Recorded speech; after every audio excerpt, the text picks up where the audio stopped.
number one. Most people won't read your book. I know some of you are like, wait, what? You're the book lady. Why are you saying people won't read your book? It's true. I know I just deflated a lot of you right now. You're like, I want the whole world to read my book.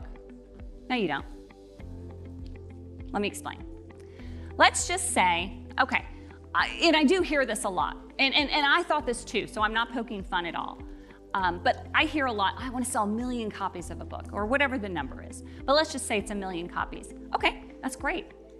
The population of Austin, Texas is about 1 million. So think about that. I mean, if you sold 1 million copies of a book, that's a huge accomplishment. Any authors in the room knows that's a huge accomplishment. But really, it's still a small city in a big country, especially in the book world. So might not be as big as you think. And then if you really broaden that view to the world view, you know, it matters, but does it really matter? I said it earlier, and it is so important to remember, it's not about selling books. It's about writing books. It will always be about that. Why? Because when you write a book, you are the authority. I hope you sell 1 million copies, but if that's the reason you're writing a book, you may not get the success you're looking for. I'll explain. I'll back all of this up with some facts and some data, but I just want to plant that seed. You know, some of you I know are still thinking, yeah, but I want everyone to read my book. And I did too. I really did. I think my first book, somebody said, well, who is this book for? Oh, it's for everybody. Well, we've learned anything from Howard and marketing. If you go too broad, you miss everybody. You have to niche it down. So I've changed this in my mind, though. I don't want everyone to read my book, and I don't want everyone to read your book. You want to know why? You want to change your words to, I want the right people to read my book. The right people. The ads that Amber talked about, putting a TV ad, yeah, you're hitting a lot of people, but is anyone listening? You want the right people to read your book. So what does that look like? The right book, part of what we've already started to map out with your authority map, plus the right people, the people that are really interested in what you're doing or what you're saying and really resonate with your story or how you got there, that is where the opportunity is.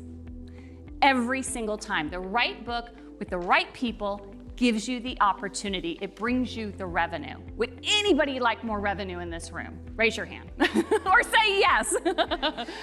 Exactly. Okay, so why though is this important? Well, when you have the right book with the right people, you are getting more business. You're getting more referrals. People want to work with the authority. You're setting yourself up differently from everyone else, and that is going to create the opportunities. Right? It may not necessarily be in the way that you think, though. I do have one of my books that is, or a couple of the books are best sellers. I'm not a big, I don't really think that that's that necessary. It sounds cool, but anyone who's done it knows it's marketing. But it's not really what brings people in, because you can be a bestseller and still be in this huge category of people not listening. Authority means people want to listen to what you have to say. And the people that want to hear what you have to say are the right people. And let me explain to you this why. And I know I've said some bold claims already here today. I want to back it up though, because it's true. It's true for so many people. And earlier, remember when I said I want to give you 1.5 million reasons why those of you who are skeptical, you might want to listen just a little? I want to talk about Greg Alexander. He's somebody I just recently got to know over the last year. He owns a very large group for professional, high level professional services firms. We've actually formed a partnership now, and we're supporting his community in that way. But he wrote this book called The Boutique, which is an incredible book. It's really well written. It is literally the handbook for professional service firms in the high level, those looking to sell and scale and sell. Anyway, in 1 year, he generated $1.5 million as a result of this book. 100% of the revenue that came into his business model came as a result of that book. So that is the kind of stuff I'm talking about. That is authority. And again, you don't care if everybody reads your book. What if the top 100 prospects or your top 100 clients read your book and then that generated more business? Would it be worth it? Yeah, I'd much rather 100 of my best prospects read my book, connect with me and say, yes, I want to work with you, than get 1 million people to buy it.